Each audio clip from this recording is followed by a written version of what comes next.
things we often forget about when we're treating cancer is the pain that patients with cancer experience.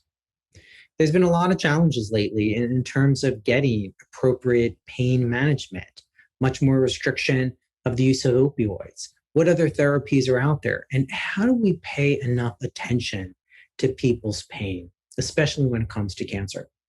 Well, joining me today is Dr. Michael Baez-Smith.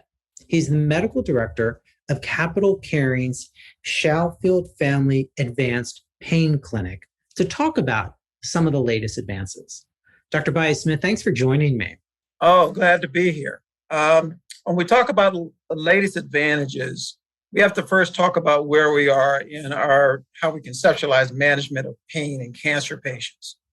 And so we went through a period in our culture where we thought morphine was the answer to all pain, especially cancer pain. And so if you develop cancer pain, all you needed was morphine or Dilaudid or some other morphine compound in the story.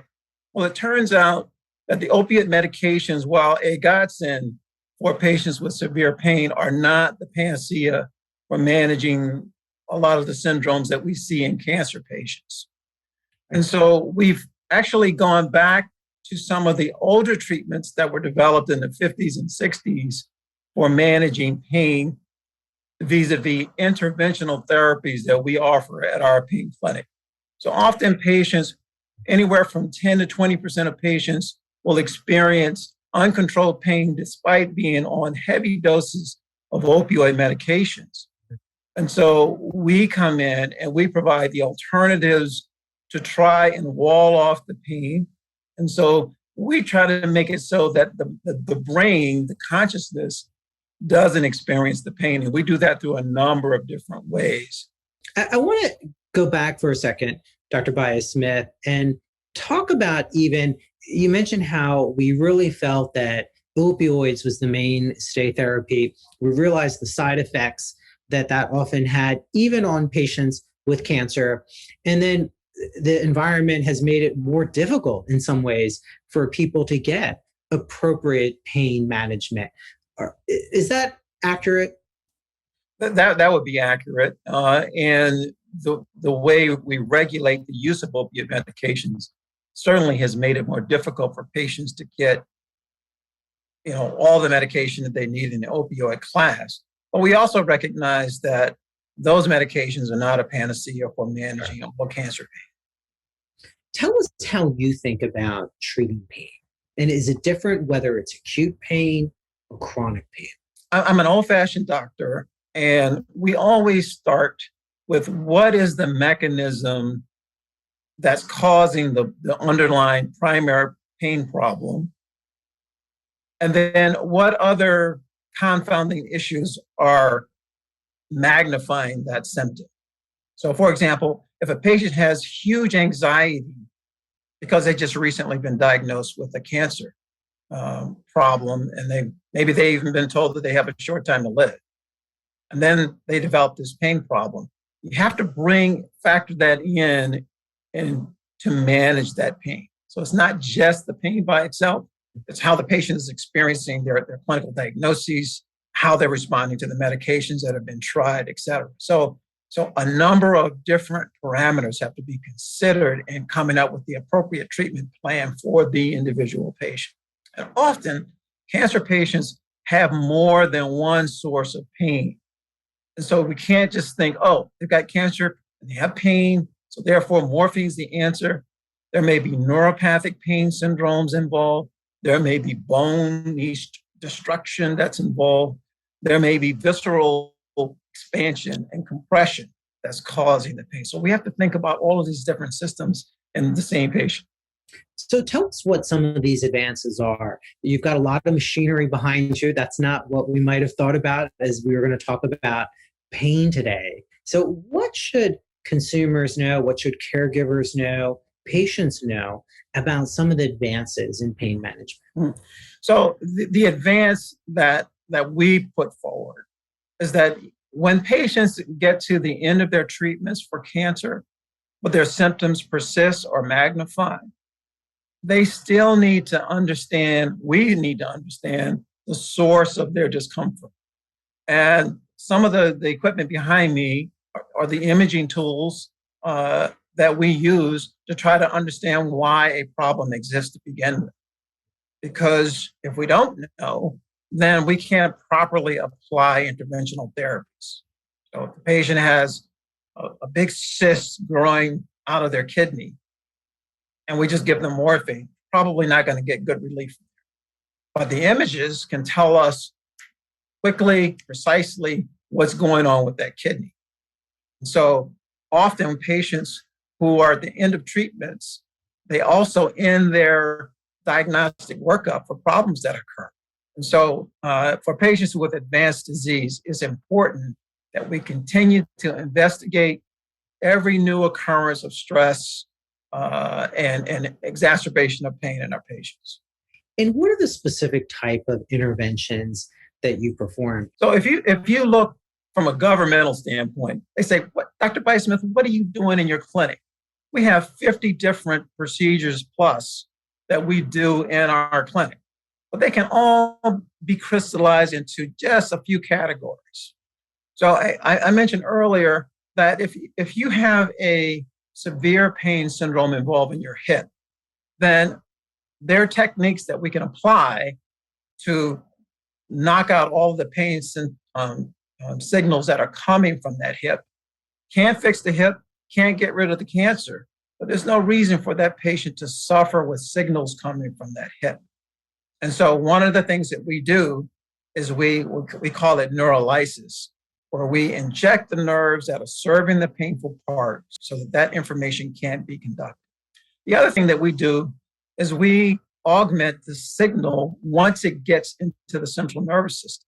So when information, painful information, even other sensory information, finds its way back to the spinal cord, the spinal cord then thinks, what is going on? What should we do with this information? Is it important enough to magnify it and send it up to the brain? Or should we suppress it because it's not that important? And constantly your nervous system is making these adjustments. And so what we do is we help it to make the adjustment to turn the signal down so that pain signals are not transmitted to the brain as easily, sometimes completely obliterated. How do you do that?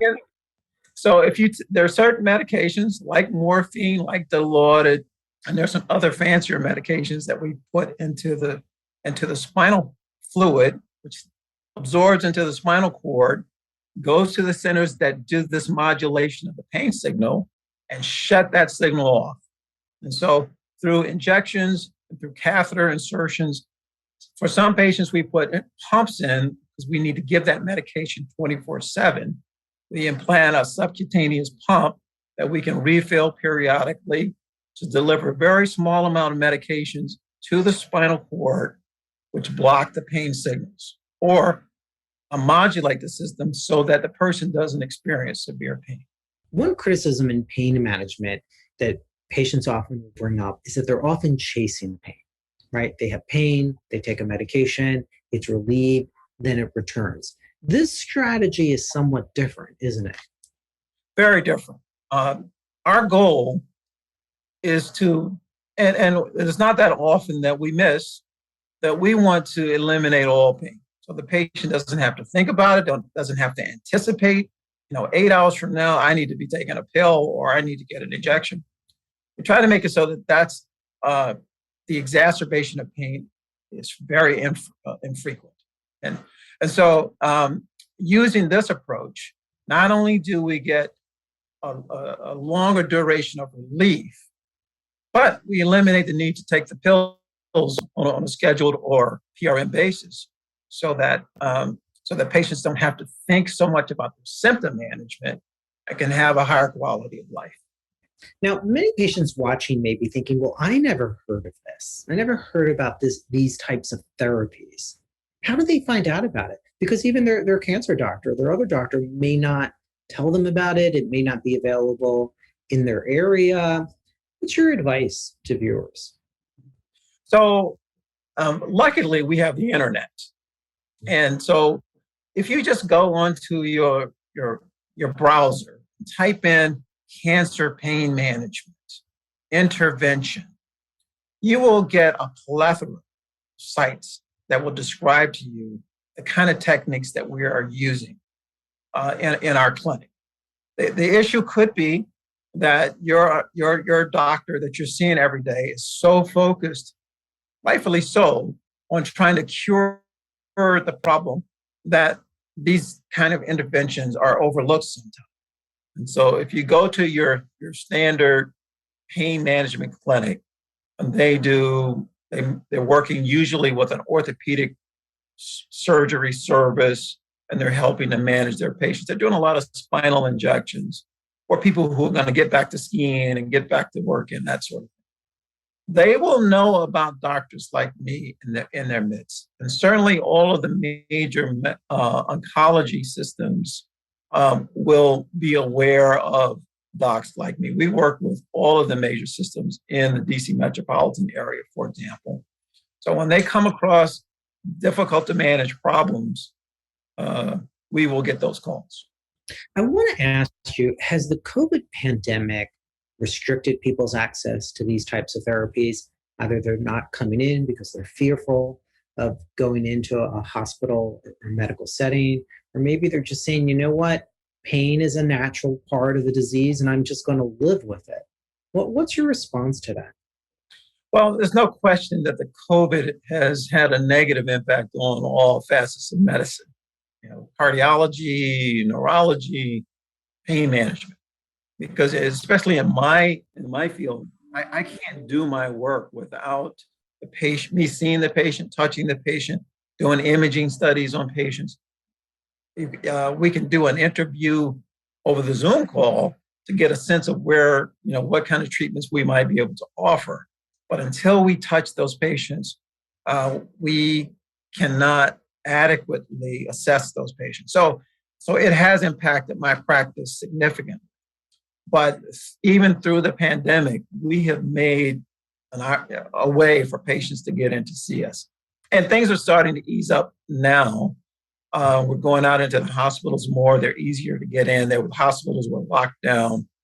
And so I think the COVID impact is going to be lessened. But we still have the issue of the community not being aware that these kinds of therapies can be available to them. Dr. Rice-Smith, I want to thank you for taking the time today, educating us about what are some of these new therapies that patients with cancer can utilize to relieve their pain. Glad to be here. Thank you so much. If you have questions, drop us a line. You can email me at drjohn@webmd.net. Thanks for watching.